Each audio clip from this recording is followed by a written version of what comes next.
Olá, eu sou a Miriam, autora do livro Enquanto Espero. Este livro eu produzi e lancei de forma independente e eu indico este livro para todas as pessoas que esperam. Este livro especificamente eu conto a minha história, a minha trajetória na espera pela maternidade, mas é um livro que traz uma mensagem de fé e esperança nesses altos e baixos da espera. Enquanto Espero está disponível na Amazon.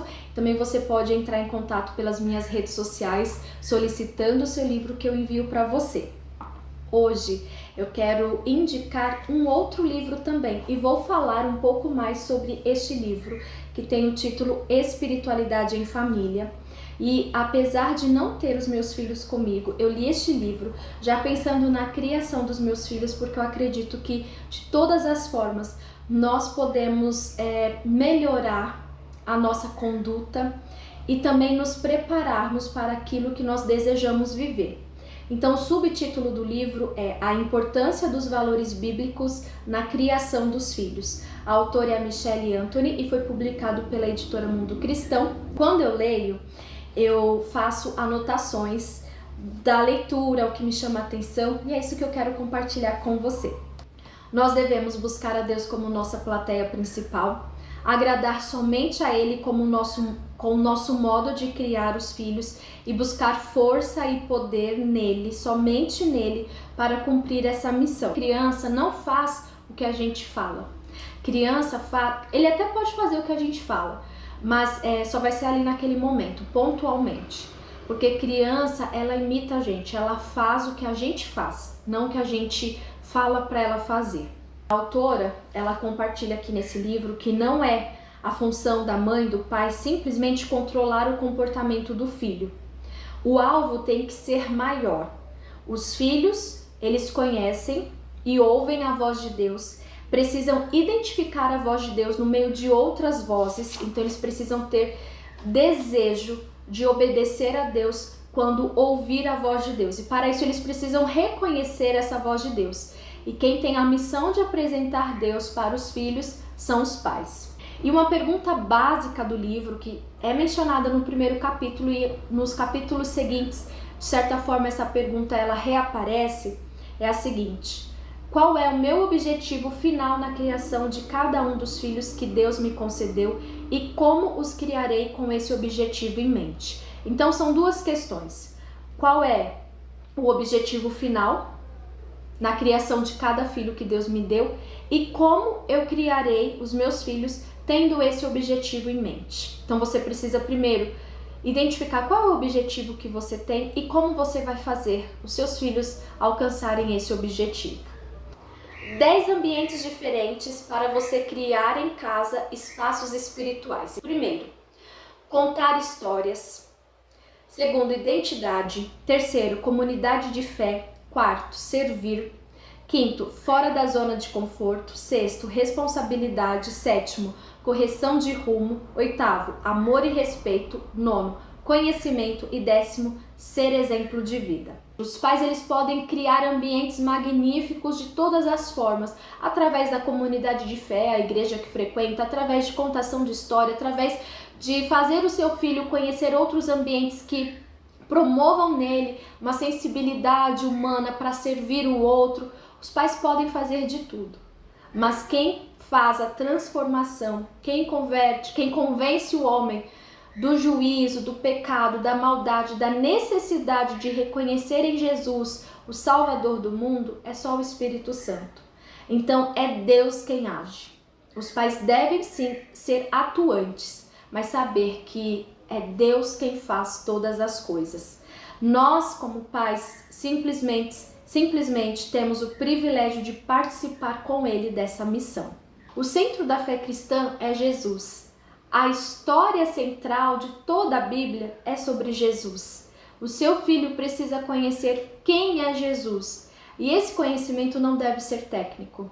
Não é conhecer sobre Deus, o Pai eterno, Jesus, seu filho, mas é viver com Ele. É realmente fazer com que essa história seja parte da sua vida. A autora, ela fala que pais não discursam, pais conversam. E isso é intimidade. Então, avalie como está o ambiente da sua casa, como está a intimidade no seu lar. Se tem muito discurso e pouca conversa, está na hora de você repensar como você pode colocar mais conversa no lugar de discurso. Eu acredito que uma das maneiras é não deixar para falar com os filhos quando alguma coisa aconteceu. Antecipar situações, promover ambientes que façam o seu filho falar sobre algo que você quer conversar com ele também. No capítulo seguinte, a autora ela fala sobre o ambiente da identidade. E o maior desejo dos pais deve ser ver a imagem de Deus nos filhos, ou seja, que os filhos eles sejam semelhantes a Cristo. A identidade não está atrelada às minhas emoções, ao que eu penso sobre mim, ao que eu estou sentindo naquele dia, porque as emoções elas oscilam. A nossa identidade firmada em Cristo é sobre o que Jesus já diz sobre nós. E a Bíblia, vou ler aqui um comentário da Nancy Pearcey, acho que é assim o sobrenome dela. A Bíblia não começa com a queda, mas com a criação. Nosso valor e nossa dignidade têm raízes no fato de que fomos criados à imagem de Deus, com um chamado sublime para sermos seus representantes na terra. Então nós fomos criados de uma maneira tão magnífica, mas devido à queda, que é o pecado, o homem se distanciou, ficou fora desse propósito divino. Mas, através do sangue de Jesus, da aceitação de que Jesus é o meu Salvador e que me faz novamente ter contato, conexão com o meu Criador, eu passo a ser a imagem e semelhança de Cristo, porque eu passo a ser filho de Deus quando eu aceito Jesus como meu Salvador. Então, Deus escolheu você, pai e mãe, para ser a primeira pessoa a introduzir essa verdade no coração do seu filho. Isso não tem que ser um peso. Isso tem que ser um reconhecimento de uma dádiva, é um presente. Você foi escolhido porque Deus confiou a você o privilégio único de ajudar os seus filhos a descobrir a identidade deles. Nesse momento, a autora compartilha vivências de como ela, de forma intencional, colocou essas afirmações da identidade de quem ela é em Cristo em lugares estratégicos dentro da casa dela. E eu adaptei até um exemplo que a autora colocou no livro, eu adaptei para minha vida. Isso é possível você escrever num papel e colocar na porta do seu guarda-roupa, colocar no espelho do banheiro, colocar na geladeira, na porta da geladeira, em lugares que sejam visíveis. Meu nome é Miriam Camelo Silva de Assis, sou a filha escolhida e adotada pelo Rei Altíssimo. Há uma herança eterna aguardando por mim no céu. Fui comprada e completamente resgatada pelo sacrifício perfeito do sangue do próprio Cristo e fui selada por toda a eternidade pelo Espírito Santo de Deus. Não se meta comigo. Eu ler isso e trazer para a minha realidade sabendo, Senhor, sozinha, às vezes eu acho que eu não dou conta. Tem dias que eu tô mais tranquila, mas tem dias que eu não estou bem. Então me ajude. Então, através dessa leitura, você vai se colocando no posicionamento, mas não deixe só isso fazer parte da sua vida. Leia a Bíblia. Isso são pontos estratégicos. Então, se eu coloco isso na porta do meu guarda-roupa, meu filho não está muito bem, escreva sobre o seu filho e coloque num lugar visível, às vezes dentro do caderno dele. E aí, quando ele chegar na escola, ele sempre vai se deparar com aquela mensagem. A autora conta uma vivência que ela teve com a filha de 16 anos, que tinha mentido para ela e que ela ficou extremamente chateada, assim, decepcionada, porque não tinha sido a criação que ela estava dando à filha. Mas ao invés de castigar a filha, de fazer uma repreensão a ponto de afastar a filha, ela pediu para Deus, ela orou para Deus, pedindo uma ideia, uma luz de como ela poderia orientar a filha e trazer a filha para perto, ministrar ao coração da filha a questão da mentira, de falar somente a verdade e também da obediência. Ela fez a filha dela escrever uma redação. E o título da redação é Uma Garota Cristã de 16 anos. Essa redação, ela não foi escrita assim, escreve aí uma redação. Não, foi uma preparação de ambiente. Ela decidiu fazer uma viagem com a filha, só com essa filha que tinha mentido. Ela Então a filha já ficou assim, nossa, o que a minha mãe está fazendo não era o que eu esperava. E a autora, ela compartilha um texto do Max Lucado e eu quero compartilhar com vocês. Satanás lança as sementes da vergonha. Se não conseguir seduzir você com seu pecado, ele o fará afundar na culpa.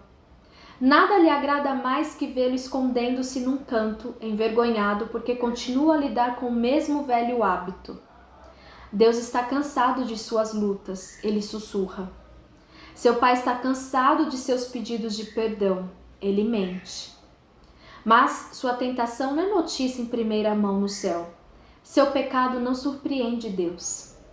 Então, a autora, ela faz a gente pensar, assim como ela fez a filha dela pensar, que Deus conhece as nossas fraquezas. E às vezes a gente está atolado na fraqueza porque a gente fica repetindo, sabe aqueles pecados bumerangue, vai e volta? Sempre está na mesma situação, sempre no mesmo pecado, indo e voltando, indo e voltando. Deus conhece, mas dê um basta nisso. E esse basta é dado através do reconhecimento da sua identidade. Sozinho você não pode, mas quem diz que você está sozinho? Converse com Deus, busque ajuda em Deus. Deus é poderoso para livrar de todo vício, não importa qual seja. Deus é poderoso para fazer de você uma nova criatura, como Ele fez de mim também. Abençoe os seus filhos lendo a Bíblia para eles, orando com eles, orando para eles repetirem também, tocando neles e olhando nos olhos. E fale para eles quem eles são, identidade em Cristo.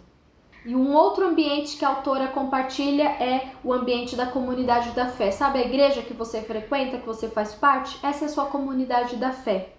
Transformar a casa num local de reconhecimento da comunidade cristã para receber e conviver com os irmãos. Então, não seja uma pessoa que só visita a igreja, realmente faça parte, seja uma família, né, com os irmãos da igreja. Isso é muito importante porque vai criar tradições e essas tradições da comunidade da fé vai desenvolver um relacionamento, né, com os seus filhos com Deus. Uma comunidade inclusiva que ensine os filhos a viverem no mundo sem ser do mundo. Então é muito importante, porque quando a gente faz parte de uma comunidade de fé, a gente faz parte de um ambiente que tem um monte de ser humano. E, gente, onde tem gente, tem coisas boas e coisas não tão boas, né? Então nós precisamos ter essa aliança com Deus, com a nossa família, com a comunidade de fé, sabendo que estamos ali sendo guiados por Deus e que Deus, ele trabalha em nós, através de nós, apesar de nós. E isso inclui toda a comunidade. E os filhos precisam reconhecer isso, ver que nós fazemos parte, que eles também fazem parte daquela família. Um outro ambiente é o ambiente de servir. Então, o serviço.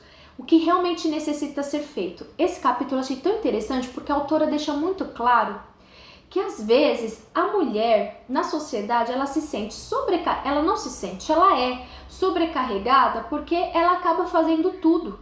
Trabalha fora, trabalha em dobro em casa.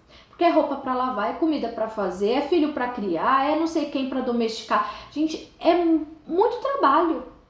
E isso se torna pesado, cansativo. E aí a autora fala que ela põe os filhos dela para trabalhar.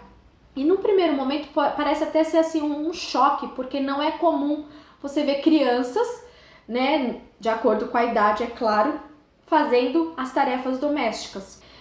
O seu filho sabe colocar roupa na máquina? Tem esse equipamento que, gente, se ele consegue dominar o computador, que muitas vezes a gente tem dificuldade, imagina colocar roupa na máquina, saber lá, como é que se diz? Programar a máquina para lavar roupa, separar a roupa para o que vai lavar, o que não vai lavar. Eu já fiquei pensando, quando eu tiver os meus filhos, eu vou introduzi-los sim nas tarefas domésticas, de acordo com a idade. Mas eles têm que saber que a casa funciona e que nós somos uma equipe, que todos nós precisamos ter tarefas e executar essas tarefas da melhor forma. Não é ficar pensando, quando eu tiver vontade, quando eu quiser. Não. A pergunta é simples, que cada uma das crianças precisam ter em mente, e nós adultos também. O que precisa ser feito? E o que precisa ser feito, tem que ser feito. É chegar e fazer. O servir começa em casa, com as atividades rotineiras do lar. Por sermos egoístas, temos dificuldade em executá-las, porque a gente só quer aquilo que convém a gente, né? E a gente se esquece que o coletivo começa dentro da nossa própria casa. A pergunta decisiva que o serviço pede é: o que necessita ser feito?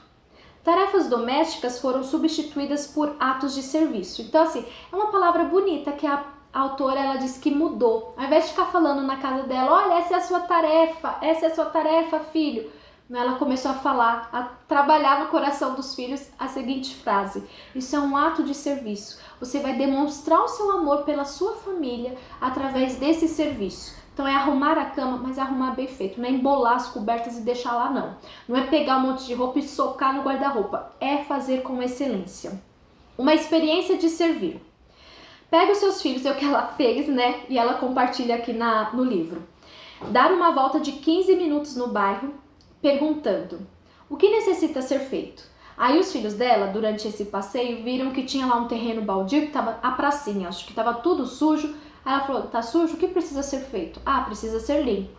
Então nós faremos isso. Aí ela foi, voltou com um monte de saco de lixo, com vassoura, aquelas coisas, e fez a limpeza da praça.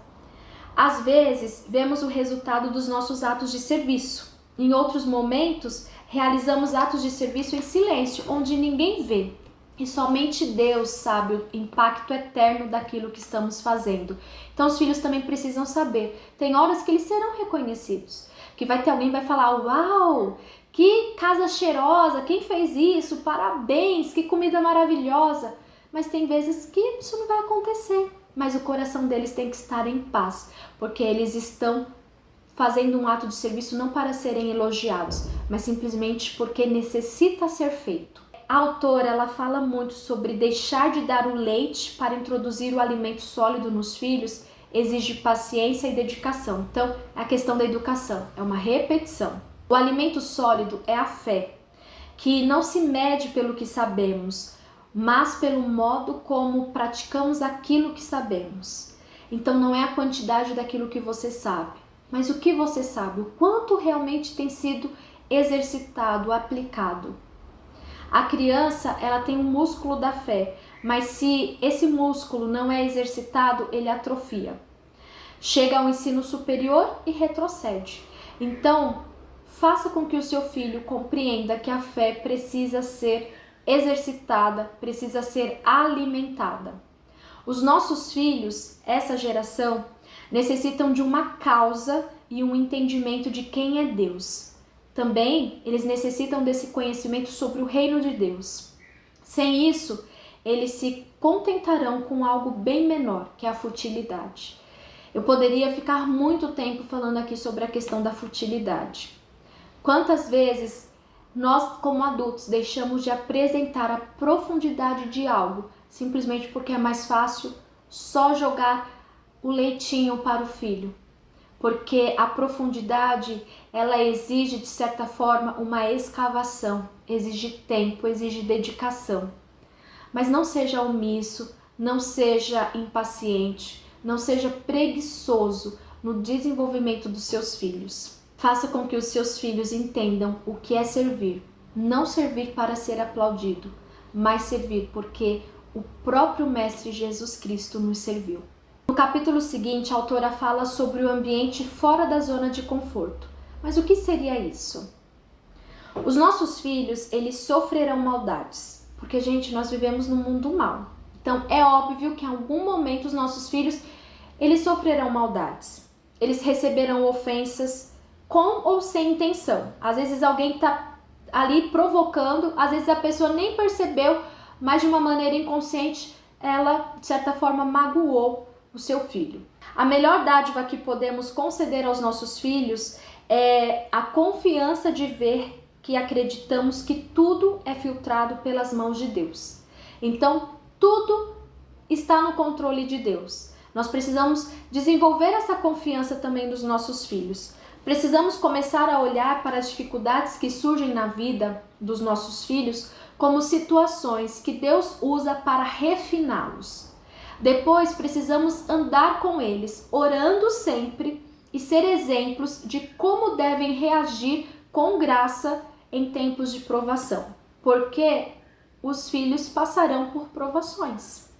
Mas eles devem ser fortes, corajosos para saber reagir bem em meio às provações. Nesse ambiente fora da zona de conforto, eu vou ler, porque é um capítulo que a autora ela fala muito sobre a questão de você criar uma criança num ambiente confortável, que é bom, válido, necessário, mas quando esse conforto está exagerado, isso cria crianças mimadas, indolentes, ingratas. E eu vou ler porque acho que eu vou me expressar melhor. Sinais da casa em que o conforto é exagerado: indolência, ingratidão, falta de motivação, egoísmo, reivindicação de direitos, espírito crítico e glutonaria, entre outros. Perguntas de bem-estar como: está alimentado, protegido, aquecido, feliz e descansado? Essas perguntas funcionam com os bebês, porque a resposta deles é sorrirem e dormirem. Com crianças maiores e com os adolescentes, isso não funciona. Se fizermos isso, eles vão exigir mais. Eles vão reivindicar direitos e tornar-se insensíveis, preguiçosos e indignados.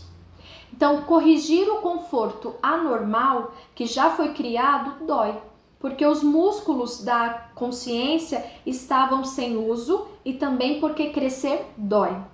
Então, eu vou parar um pouquinho aqui do que eu escrevi e falar agora que todo crescimento dói. E quando a gente proporciona um conforto exagerado, depois precisa meio que fazer uma poda, retirar algumas coisas, mudar a rota, toda mudança provoca dor, provoca uma certa indignação, mas a rota precisa ser reajustada. Então veja se tem um conforto exagerado na criação dos seus filhos, porque quando a criança ela é mimada, ela passa a ser insensível. Mimada não é por receber carinho, mas por exigir coisas que não compete ao pai e à mãe dar o tempo todo. Então ela espera que os outros façam por ela o que é responsabilidade dela fazer. Ela se torna ingrata. E essa mudança de rota, quando é necessária ser feita, vai trazer muito sofrimento. Mas permaneça firme, porque o que precisa ser feito tem que ser feito. Se sei que o crescimento espiritual se origina de minhas provações dolorosas, por que tento proteger meus filhos de experiências semelhantes? Não é você empurrar o seu filho para o sofrimento, mas é você usar o sofrimento que é natural da vida para fazer o seu filho ter experiências e desenvolvê-lo como um ser que está aí para ser melhor a cada dia. Nossos instintos primários é não aceitar que os filhos sofram, porém devemos lutar contra esse instinto. Afinal, de que temos medo? Quando cremos realmente que aquilo que Deus está preparando para nós na eternidade é muito melhor que os sofrimentos pelos quais passamos aqui na Terra, somos livres para correr riscos nesta vida sem estar amarrados pelo medo. Uma geração fortalecida por essa mentalidade será uma geração com a qual poderemos contar.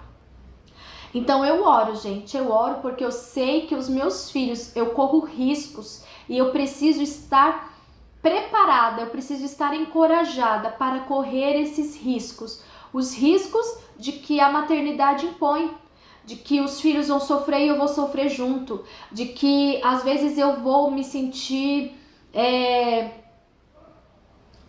incapacitada, impotente, mas eu tenho que saber que a minha potência, a minha força, a minha fé está em Deus e é Ele quem faz todas as coisas. Eu preciso viver isso.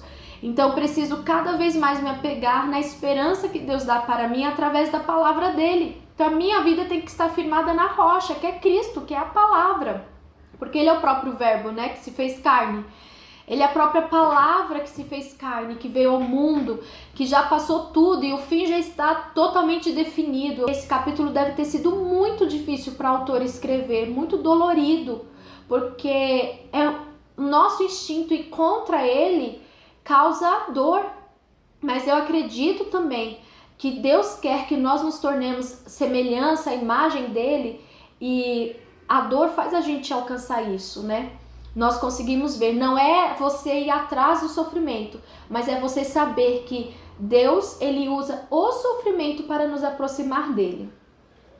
No capítulo 8, a autora fala sobre o ambiente da responsabilidade. Ser responsável significa ter de prestar contas. No livro de Filipenses na Bíblia, no capítulo 2 e no verso 4, está escrito: cada um cuide não somente de seus interesses, mas também dos interesses dos outros. Esse versículo, gente, só num estudo de casais já dá muito pano para manga, porque você vê o interesse do seu cônjuge e você se interessar pelo interesse dele também mostra a aliança que vocês têm, né? E às vezes é difícil isso, porque você quer dar luz só para os seus interesses, deixando o interesse do cônjuge de lado. Mas voltando aqui para a criação dos filhos, coloque no coração dos seus filhos a questão do princípio da semeadura e da colheita. E faça isso na prática. A autora fala aqui sobre plantar uma horta, sabe? Ensinando para os filhos. Olha, isso dá trabalho, precisa ser regado. E ela fez isso com os filhos dela, então ela foi mostrando, olha, precisa ser podado. Tem ervas daninhas aqui. A responsabilidade com o dinheiro também é cultivar isso, sabe? Educação financeira nos filhos é necessário. Ela conta uma história que ela teve com a filha, que queria comprar uma prancha, acabou comprando, se endividou totalmente. E, nossa, como é interessante a gente ler esses livros para trazer para a nossa vida. Eu até me lembrei de algumas situações que eu passei durante a minha fase de juventude. Pais, conversem com seus filhos, criem ambientes propícios para desenvolver tudo isso que já foi relatado aqui. No capítulo 9, ela fala sobre o ambiente da correção do rumo. Isso tem a ver com a disciplina. Não use em casa a palavra castigo. Ela não usa aqui a autora. E ela fala que disciplina é diferente de castigo. O objetivo da disciplina é a cura. Castigar é simplesmente você chegar lá e falar, olha, por conta disso você vai pagar isso, é a lei da semeadura e da colheita. Ok, existe. Mas depois, o terreno vai ser o terreno do coração, está sendo preparado para que ela promova, através do que ela aprendeu, ela promova ensinamento para outros? Porque quando isso acontece, tem a ver com a cura, é o que eu acredito. Então, nosso objetivo final como pais é aplicar a disciplina de Deus na vida dos nossos filhos de tal forma que eles experimentem a cura dos seus pecados.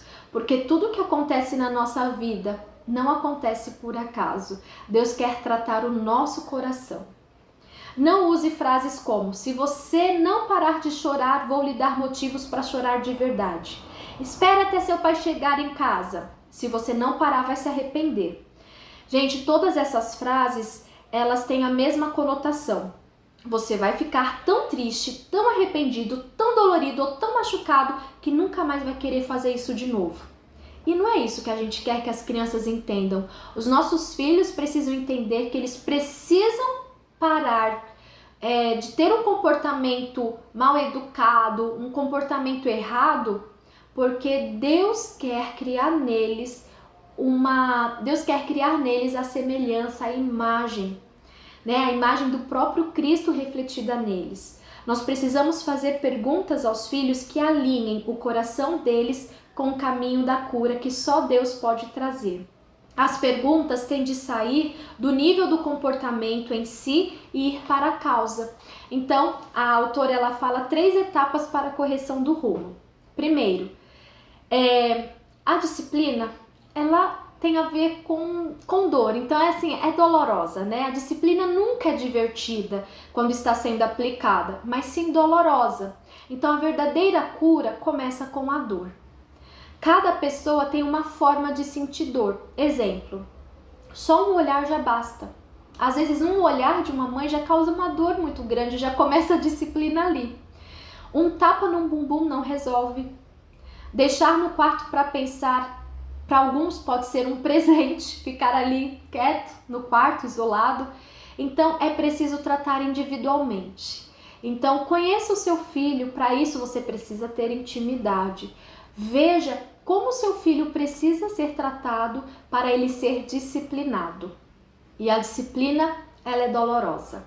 Segundo, fortaleça o seu filho com amor.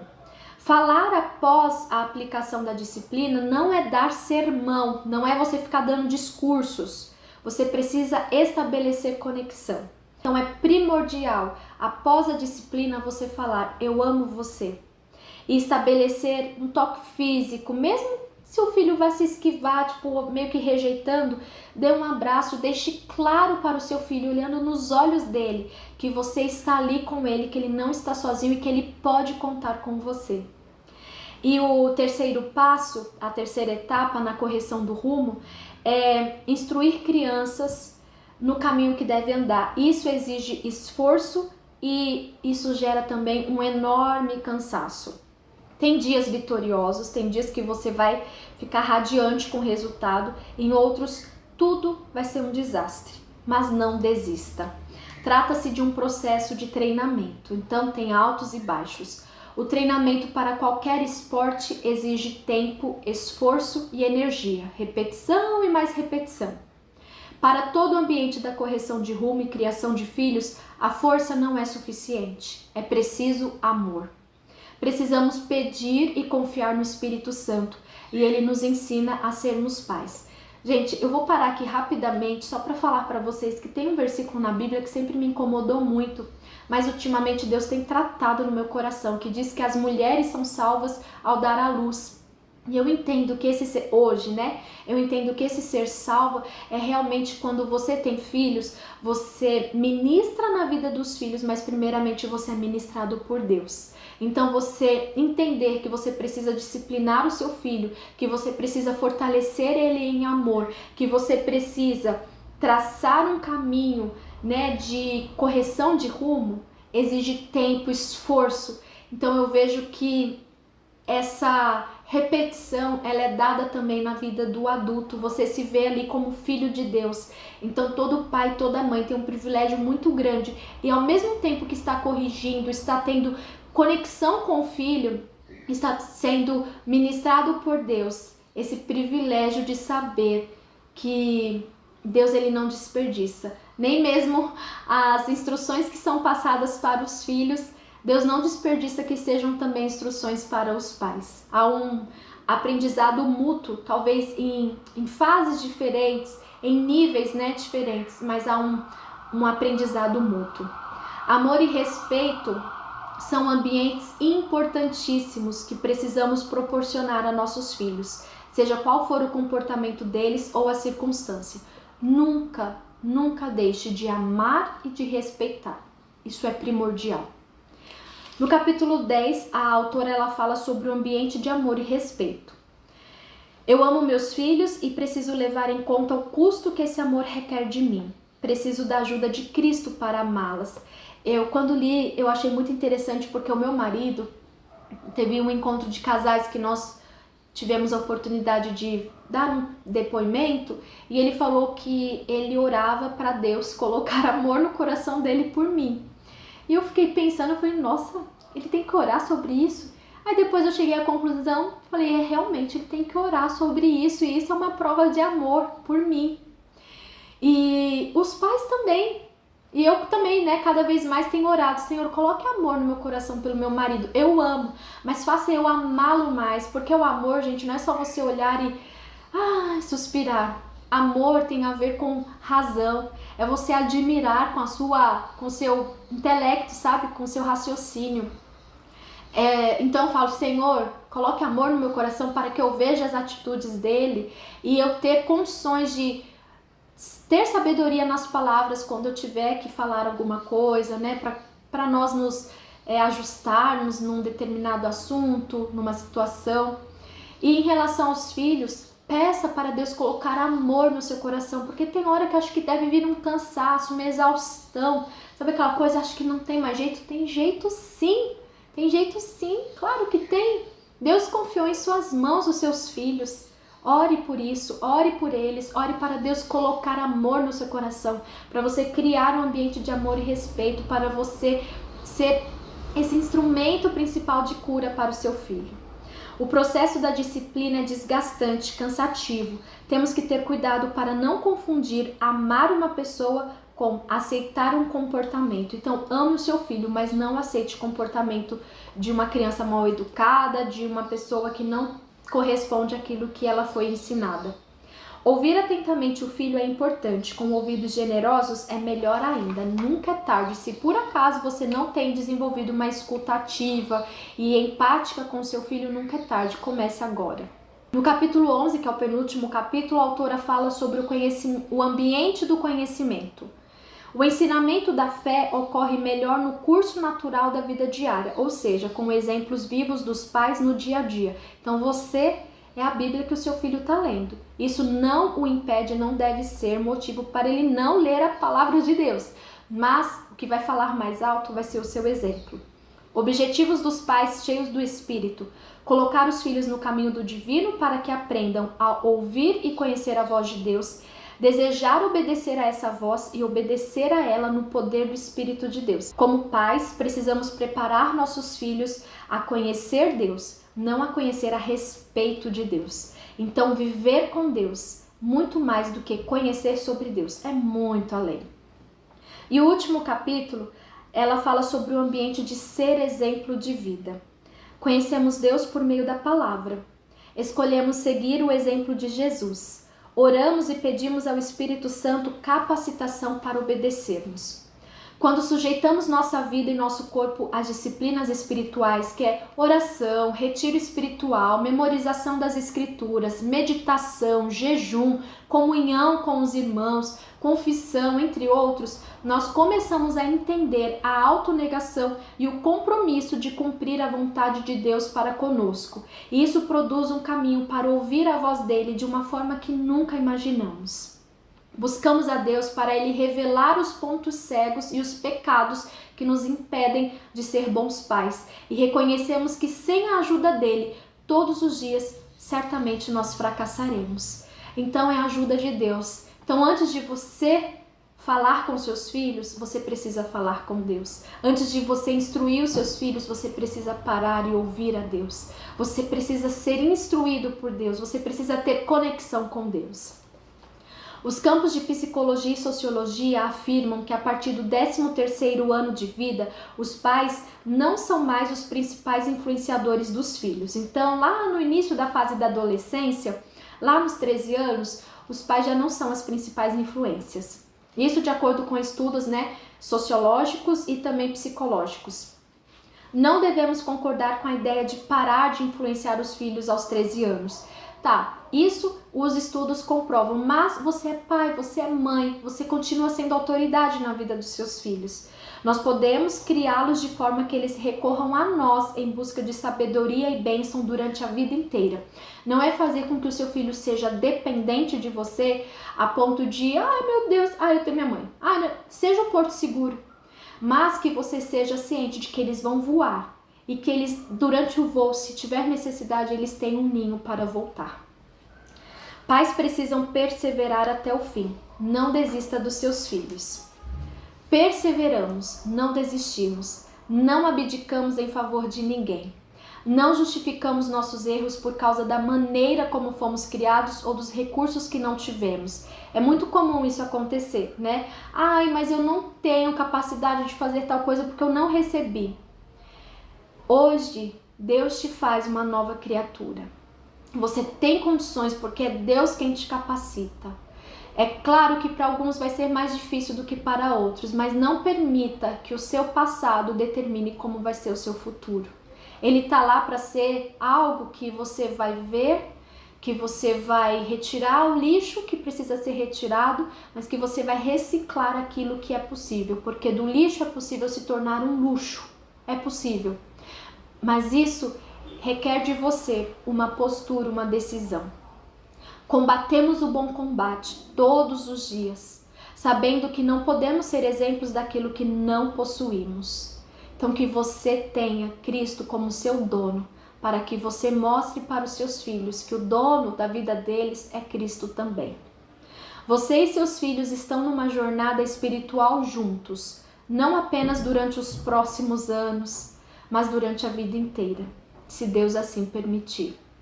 E que você e a sua casa tenham uma espiritualidade bem desenvolvida, sabendo que Cristo é o centro de tudo. Eu recomendo demais a leitura desse livro e o estudo dele. Por isso, tá aqui a minha indicação de leitura. O vídeo ficou longo, mas acredito que é muito válido para todos nós. Deus abençoe a sua vida.